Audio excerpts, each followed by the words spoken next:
I'm Stephen Jack Butella without Jill today, but we've got Josiah Ronco from, I think, Tampa. Josiah? Is that where you're from in Florida? In Tampa, Florida. I had the pleasure of spending about 10 weeks, 2 or 3 hours a week for 10 weeks in the last career path that Land Academy put on. And Josiah, every career path, there's 1 or 2 people that just pop up and really participate and show up. So I'm so glad to really have a chance to talk about this stuff with you, Josiah, here today on the Land Academy show. How are you? I'm good. Thanks for having me. This was a fun surprise to get this email. We're on different coasts. Let's start with the weather. How's the weather in Florida today? Awesome. I could handle with another month or 2 of cold, to be honest, but 74 and humid is fine though. You know, we've got real consistent weather in Arizona here. And Jill was just telling me yesterday, she's like, you know, next week it's going to start to warm up. And I'm like, oh, that's not what I want. 70 degrees, 12% humidity all day year round would be fantastic. But then everybody would live here. So yeah, you got to deal with that. Yeah, we're debating on at some point making a move up to the Panhandle just to get like 10 degrees cooler year round, you know, just a little bit. But I do love it here. It's very tropical. Yeah. It's really interesting when you find a place to live that just clicks with you, because I've lived a bunch of several places throughout my professional career, mostly because of work. Well, really because of work. Yeah. And a lot of places clicked, a lot of places didn't, but Arizona seems to click. So I'm glad you're happy there. That's awesome. Did you grow up in Florida? I grew up in Wabash, Indiana. Small town, grew up like out in the country. And then my parents moved us down to Florida 22 years ago this year. So, and I'm 35 now. So it's kind of Indiana's sort of a distant memory at this point, you know? Mm-hmm. Yeah. I'm from the Midwest too. And actually that explains a lot. You're from Detroit area? Is that right? Yeah. Yeah. Where's Wabash in the state? Wabash is like 45 minutes southwest of Fort Wayne. So it's a small town. I think actually last time I checked, now I'm looking at data all the time. I've looked at the population growth there, and I think it has dropped by, I think it's had like a 50% reduction in population since I lived. Something like that. It's a big drop. There's not a lot going on. It's a nice place. It's pretty, but there's not a lot going on there economically, you know? Yeah. Well, Detroit's having its heyday. No, I'm just joking. That's the absolute drop in Detroit's population too. Which brings me to real estate. You know, I know that Florida and Arizona are growing by leaps and bounds. Do you only buy property in Florida? So I've bought a lot of property now in different states, but that's all been with a partner or funding deals. So my own mailers, I've only sent my own mailers in Florida. I started, it's funny because when I started here, like even the first course I had taken was Seth Williams' course, and he had kind of warned me. He was like, Florida's pretty competitive, and he's right. But I just was like, I don't know. I want to mail like near where I live. You know, I think a lot of people do that, you know? And, so yeah, as of now, I've only sent my own mailers to Florida. I'm sure eventually I might branch out to other states, but there's been an influx of deals just from partners and everything where I feel like I don't have to send mail to other states right now, you know? Yeah. What intrigued me about you and Career Path, and we talked about a little bit about this in the pre-show, was your success before you got to Land Academy by sending letters of interest, not necessarily the Land Academy way of sending direct offers and pricing it. And you still had some great success, right? I mean, that's got to be because of you and your personality and your phone work. Thank you. I think it was also, you know, I was sending neutral letters to tax delinquent properties only. And I think I was scrubbing out anybody. They had to be like 2 years or more delinquent. And so, you know, you get those owners are pretty motivated to sell at any price. They've given, I mean, there was a few properties I bought where they were 5, 6, 7 years delinquent. And for whatever reason, the certificate holders maybe they were just happy to keep building up the interest, you know? But for whatever reason, those hadn't been foreclosed on. And so those people were willing to sell at pretty much any price most of those times, Did you have serious success with it? And I guess now through Career Path, I'd love to hear before and after Career Path, or before and, I know you're still a Land Academy member, but I'd love, So as far as numbers kind of before doing blind offers, is that kind of, and before Career Path? Yeah. Or how many offers you sent out, just your basic experience, or, do you send out letters of interest or any longer, just kind of the basic stuff? No, not anymore. I'm not saying I wouldn't, but no, it doesn't seem to be. I could see myself maybe sending letters of interest to tax delinquent only, but I cannot imagine doing that. I know there's people that do it and have success, but I cannot imagine doing that to all the 5+ acre properties in an entire county. That just seems crazy. I don't know. I wouldn't even be able to manage the response from that, But the numbers, like doing tax delinquent only, I think I sent like 15 or 20,000 letters, and I probably bought like almost 30 deals or something like that from that. And I mean, a lot of those, some of those were very small. I did a couple self closes, found out I really hate doing self closes. But did a few like buy for 500, sell for 3,000, that kind of thing. But yeah, I got a really good response. I am glad. I got to say, I'm glad I did it that way first. It was funny. I met with another Land Academy member for coffee yesterday that lives in St. Pete, and he was telling me he sent out, I think he said his first 27,000 blind offers, he got nothing, just hate. And I would have had a hard time.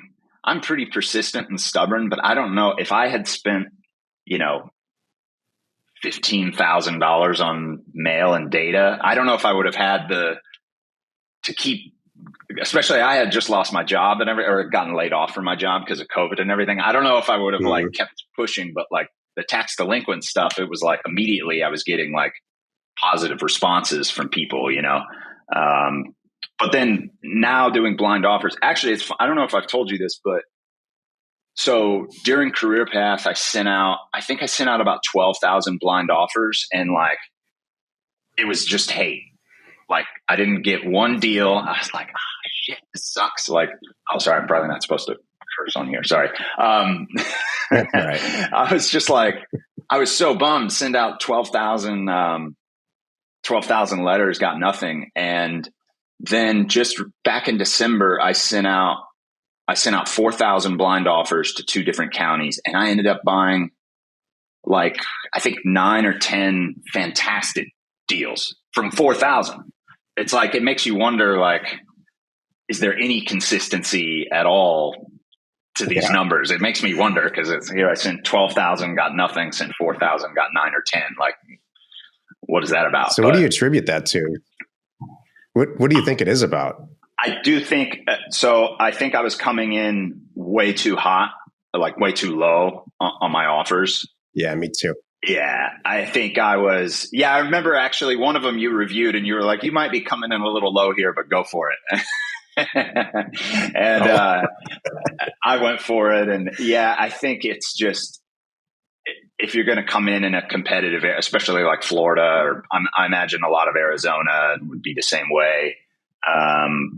And especially near like major metropolitan areas, I think like, I don't know if you can come in. I'm sure there's some deals you could get pricing at 15, 20, 25%, but I don't know I'm not sure if you could do that consistently, So I've kind of raised my prices, and I think I'm also being less conservative.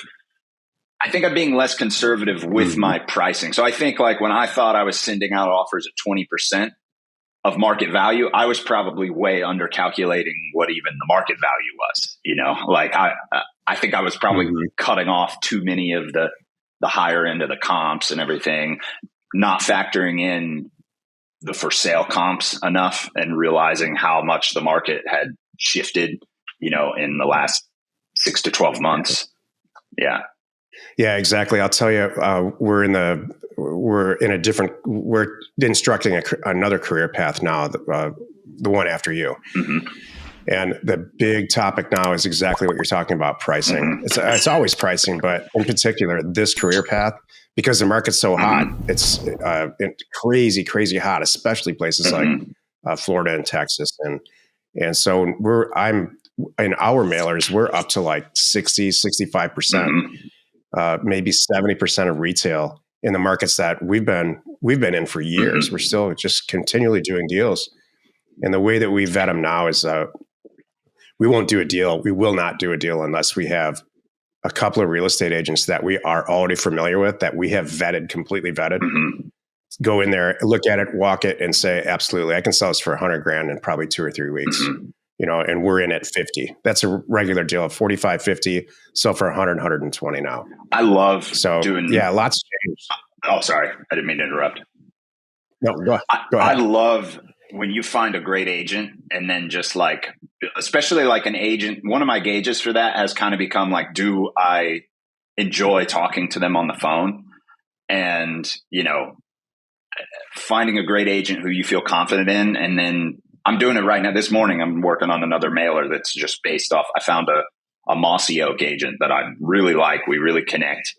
And I'm doing mailers just basically kind of around him, like with him as kind of the sole focus, to keep his pipeline full, It's great. We're doing the same thing right now. We just got a new agent. He's really young, really young, and really ambitious. And he's the kind of guy that on the weekend he's like, look, can I go stay on your land? And he'll go out there and stay there. That's awesome. With his friends and pitch a tent. And, this is in the desert, and just have a blast, squeeze off a couple of rounds or whatever works for you, on a Saturday night in the middle of the desert. And so it's in his soul. He said, yeah, I'll be he's like, what do you mean? I would never do anything else but buy and sell land for the rest of my life. So those kinds of people, you want them on your team. Yeah. It's awesome. So what's that? Yeah. Go ahead.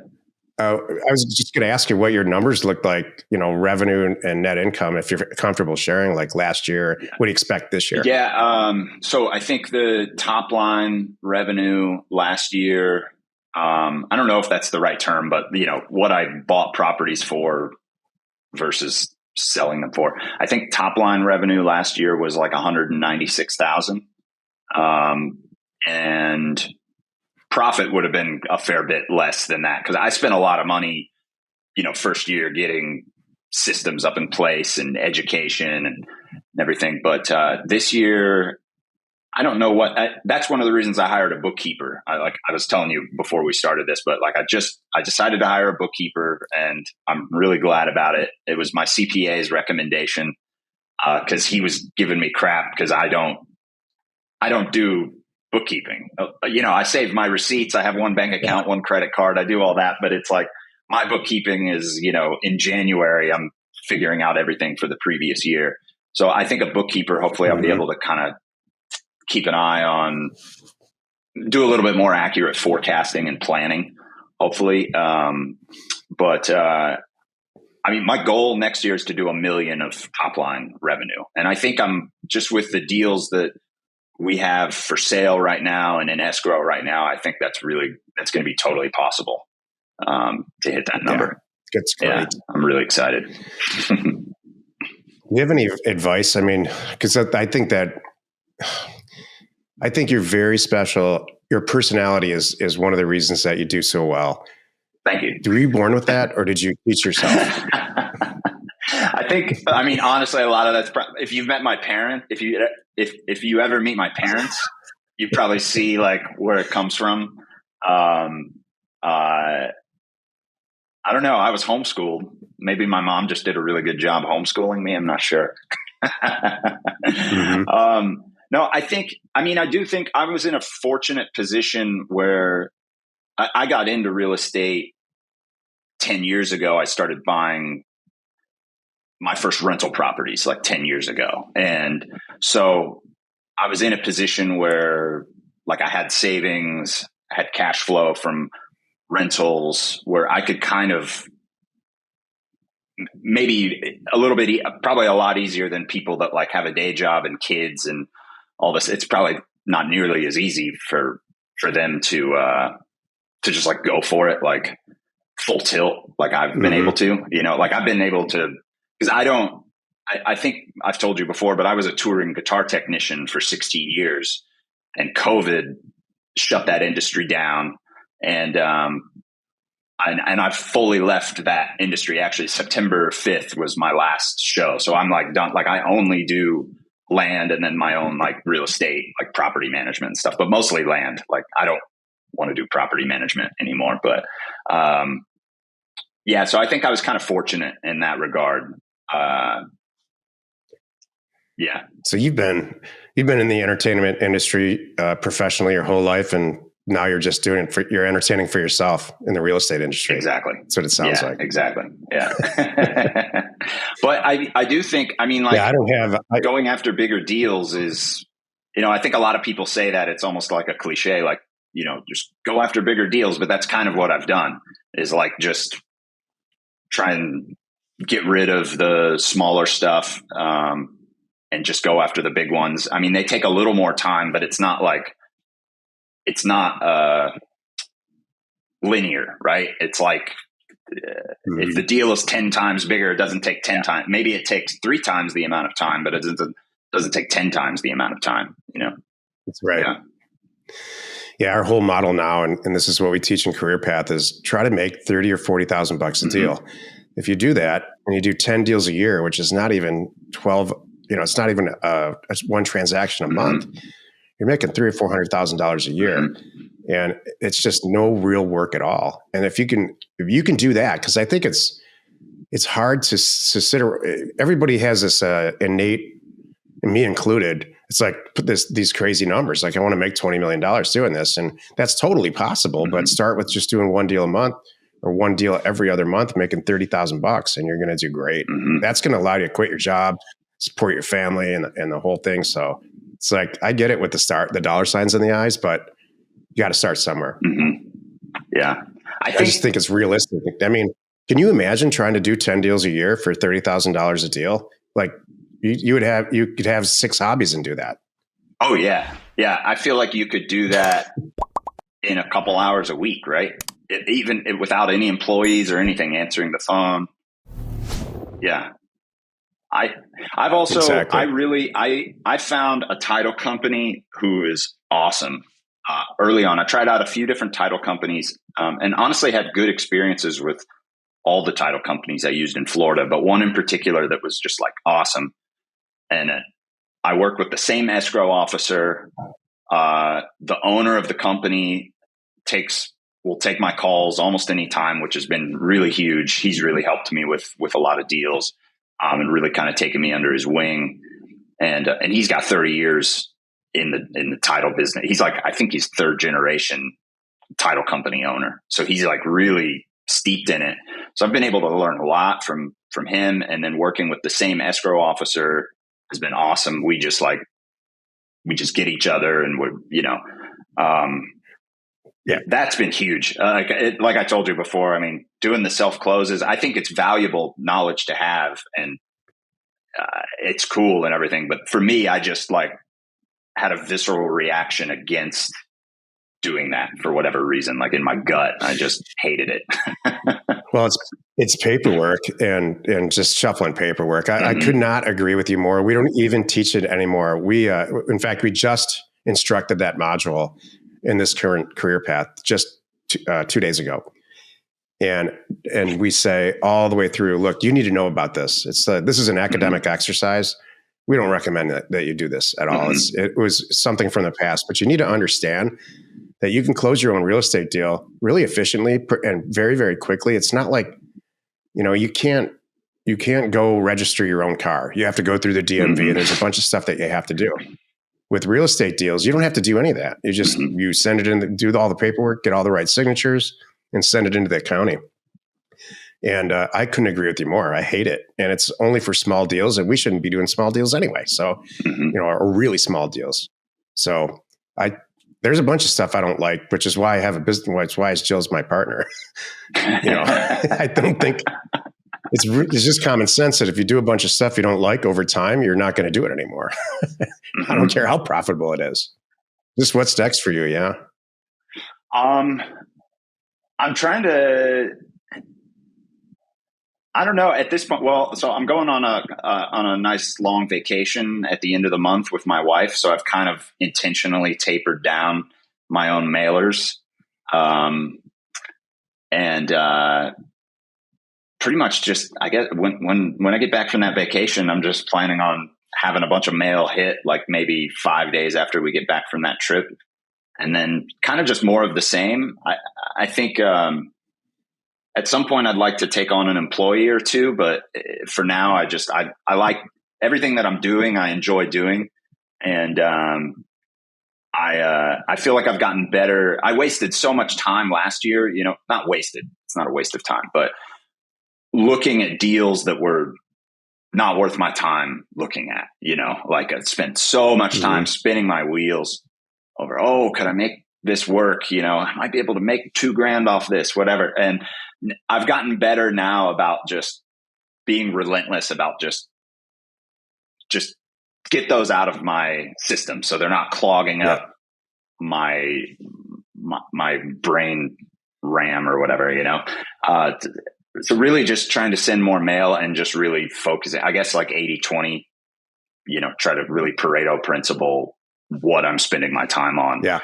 And the deals coming back. And it's hard sometimes. Even the one I'm doing right now, I think I'm going to not mail anything under 5 acres, which is kind of tough because I've gotten a lot of nice deals in the 2 to 5 range, but I'm like, well, maybe I should just forget about even looking at those smaller properties, and just send more mail to more counties at 5 acres and up or something. I don't know. I'm just kind of.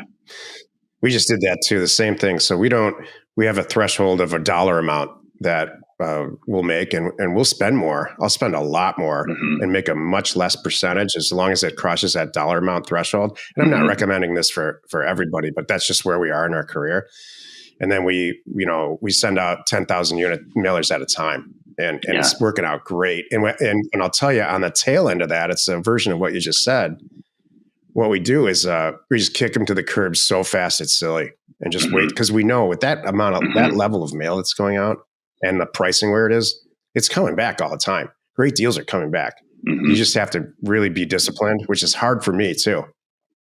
It's hard for me not to look at a deal and say, let's make this work, versus that doesn't fit our criteria. We're going to move on to the next deal, which I really think in the end is the right thing to do. One thing. It's fantastic. One thing I was going to say, we talked about this in Discord. I had asked a question about landlocked property, and that has actually been something that's, I think it's kind of becoming like a little niche for me, maybe. I've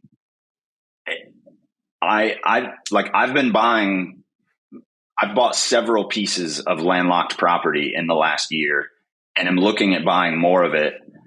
And the reason I'm doing it is because most of the time we're buying it for between maybe 5% and 25% of what it's worth. But like if we're paying 25%, it's a really, really hot market. And we're doing a lot of due diligence before closing.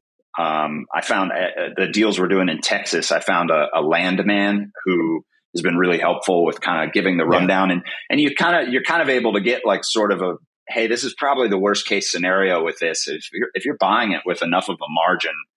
So that's one thing where I was avoiding that at first, but now I'm kind of like rethinking moving into that more, because it can be, as you know, like it can be extraordinarily profitable to buy those if you can get access to them. Obviously, you got to be comfortable taking that risk, but. If you got somebody on your side that's really saying, hey, I've done for 30 years, I've been doing this in this area and it's not valueless. There is some value to it. What I love about property that doesn't have access is you tell the owner it doesn't have access. They usually say, yeah, I know. Well, then I can only pay $5,000 for this $100,000 property. And very often, more often than not, they'll say, okay, let's just get this out of my life. So that's great, man. That's a great strategy. I built my career, not intentionally, but I built my career, years and years ago on accessless property, not knowing really back then whether it had value or not. It's just like a stupid rookie mistake, and it worked out really well because we were buying it so cheap, $100 an acre. in many, many cases. Was that you were selling those on eBay where it was kind of like people weren't planning to use it anytime soon anyways, so they probably didn't care? Well, yeah, it was the idea. Yeah, there were two venues of sales, Craigslist and eBay. Yeah. And depending on the type of property that would come in and the price, we would either auction it on eBay or we would just dump it on Craigslist. Craigslist property always sold the same day or 2 days later.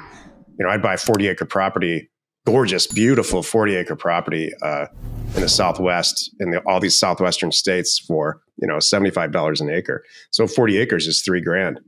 And it's not hard to sell 40 acres in any condition, especially to somebody who's, not in the States. The prices here are shockingly low compared to anywhere else in the country. So buying 40 acres for $6,000 is not a hard decision to make for many, many people.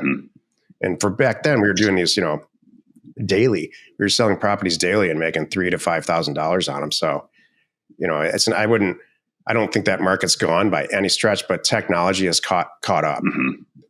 And I think there's more people are aware of how to sell property on the internet. Nobody was doing this back then. So, and I'm not looking back on that in any way as our glory years. This is, that was a great learning experience. We made a bunch of money and I'm really happy about it. But what we're doing now, like you just said, it's in our land business only, Jill and I, we made about $2.5 million last year. We'll probably make 10 this year net. That's awesome. And I bet we were with one, we have 2 employees now. We had 1 last year for the land businesses, not for the education. And we probably work maybe 2 hours a day or 3 hours a day. And a lot of that's just horsing around. It's not really work. It's just looking at the MLS or whatever. Is your favorite niche right now still like kind of doing minor splits and mobile homes? Is that kind of where your primary focus is at? That's a great question. No, I've developed this thing called buckets, 3 buckets. Okay. So I'll send out property and it doesn't change how I send out the mail, but what comes back depends on what bucket I put it in. So I'll send a regular mailer out, 10,000 units, probably be 50 or 60% of retail. The property will come back. We'll look at it. The real estate agent will come back and say, yeah, I think you can get $100,000 for this property that you're paying $50,000 or $60,000 for. And so we will make a decision. In bucket 1, we'll just say, great, $100,000 and cash out of it in 2 weeks to 30 days ish, if everything goes well. Or we'll put it in bucket 2 and we'll say, and this is happening a lot right now and it's a sign of the times. We'll throw it into bucket 2 and we'll say, all right, we're buying this property for $50,000. We know we can sell it in weeks and close in a month for 100.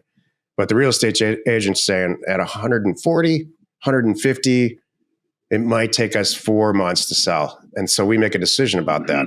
There's obviously way more bucket 1 property, but some of these properties we'll throw in the bucket 2 property and we'll wait. That's working out great. Or bucket 3, which is what you just said, where we'll do minor splits or maybe put mobile homes on it or just get it ready. We're finding out now that going vertical on the mobile homes is too lengthy. The time, it just takes too long. But property splitting, we've got a crew now. And I don't mean internally, I just mean engineers. We've gone through a couple engineering companies and found the person that we like. Relationships are, you hit on it earlier, relationships are so important. It's just like dating. You got to find the right people and then it's a blast if it's the right people. But if it's the wrong people, it's just awful. And so we've got maybe 4 bucket 3 properties going on right now where we'll probably make, $500,000 to $1 million each on those properties without going vertical. Just land deals. So it's crazy. So it's, they're a lot riskier. They take a lot longer. It takes a year, maybe a year and a half in some cases to get everything done. And so I don't know what the economy is going to be like in a year and a half. So that's bucket 3 property is hard for me to swallow. It's hard for Jill to swallow too, but we're trying it. We're doing it. Yeah. I mean, there's so much uncertainty right now, but I mean, I guess, isn't that kind of always the case? I mean, I don't know. And there's so much uncertainty with inflation to the upside, right? Like it's the uncertainties towards inflation, not deflation right now, really. So it's like, if anything, you might holding on to something for a year, that mobile home could be worth so much more, right? Just because of the raw materials. That's ultimately, it's funny you say that. This bucket scenario that I came up with it all came out of arguments between Jill and I. It's because everything was bucket one for decades. We didn't even call it that. It was make double your money is what we called it. And so we've had multiple properties where we would buy it. It would put it in the system. Jill's responsible for selling it. I'm responsible for buying it. And the property she would sell it and it would sell the first day. And I would look at the numbers and say, this is, it's crazy. Buy for 15, sell for 60. We buy for 15, sell for 60. And we're yelling at each other, or, arguing with each other because it's like, this property's worth $150,000. So we developed bucket two. And then it's like bucket two, this property's worth $1 million a year from now if we cut it all up. So, it's just, I was just, somebody asked me in this recent career path, like, you guys don't seem like you really know what you're doing. And I said, yeah, but this is a circus. Nobody knows what you're doing. I have no idea what my people that are working here today are doing. I have no idea. And everything usually comes out great financially, but it's a big, huge mess along the way. And my companies have always been that way. Like people on the outside think, oh man, everything's great. Those guys talk about this on the podcast. They laugh. That's the life. I'm like, yeah, it's not that really like that. I kind of feel that. I think the music industry is probably like that. You see everybody up on stage having a blast, and it's everybody screaming at each other 5 minutes before they go on stage. There's a lot of there's been a lot of what's that movie? The famous movie, the Rob Reiner. Spinal Tap. Oh, I've had many of those moments where it's just like you see it's like you see the fake Western town for what it is, like behind the facades or whatever. Like, yeah, I was actually wondering if I guess a lot of businesses are probably like this, but I don't know. It seems like you probably couldn't go and start a title company and just like make a mess of things to figure it out. Like there's a lot of businesses like that where if you made a mess of things in your first month, like you would be out of business, right? Like, but I don't know, this one, you can really just kind of come in guns blazing, not really knowing what you're doing and just figure it out along the way. It seems like. I think you can make a lot of mistakes and make some good money. Mm-hmm. And I think, and I attribute that to this. A lot of businesses are fixed cost heavy. So you look at a title company is probably a great example. Maybe I always come back to a convenience store example where you got to go lease the property. You got to get all the inventory. You got to spend $500,000 before you ever make a dollar. Yeah. And then your doors are open and you can't really control your customer flow and your prices and margin. And you just have to constantly react versus proact. But I love what you said about taking a vacation and timing your mailer. So, 5 days after you get home, you're just going to have a bunch of deals to review. Mm-hmm. So we have so much control. It's all variable costs in our business. None of them are really fixed costs. And, that's one of the things I love about this. I love it too. That's awesome. What a pleasure to talk to you today, Josiah. I wish you were in the current career path because we have this current career path. We have some amazing people, but it's a lot of fun to have interaction like this. And I appreciate it. I really enjoyed the 10 weeks. I really enjoyed the 10 time I got to spend with you guys in there. It was a lot of fun. Let's do this again. It was a fun to talk to you. I'm down anytime. Seriously. Yeah, if you could join us today, 5 days a week. You can find us here on the Land Academy Show. Join us tomorrow for another interesting episode. You are not alone in your real estate ambition. We hope you found our content valuable and we appreciate your support. If you have not already, please check out our channel and hit the subscribe button. And your comments and suggestions help us to create the content you're here for. Hitting the like button helps to support our channel's algorithm and gauge your interest for future shows.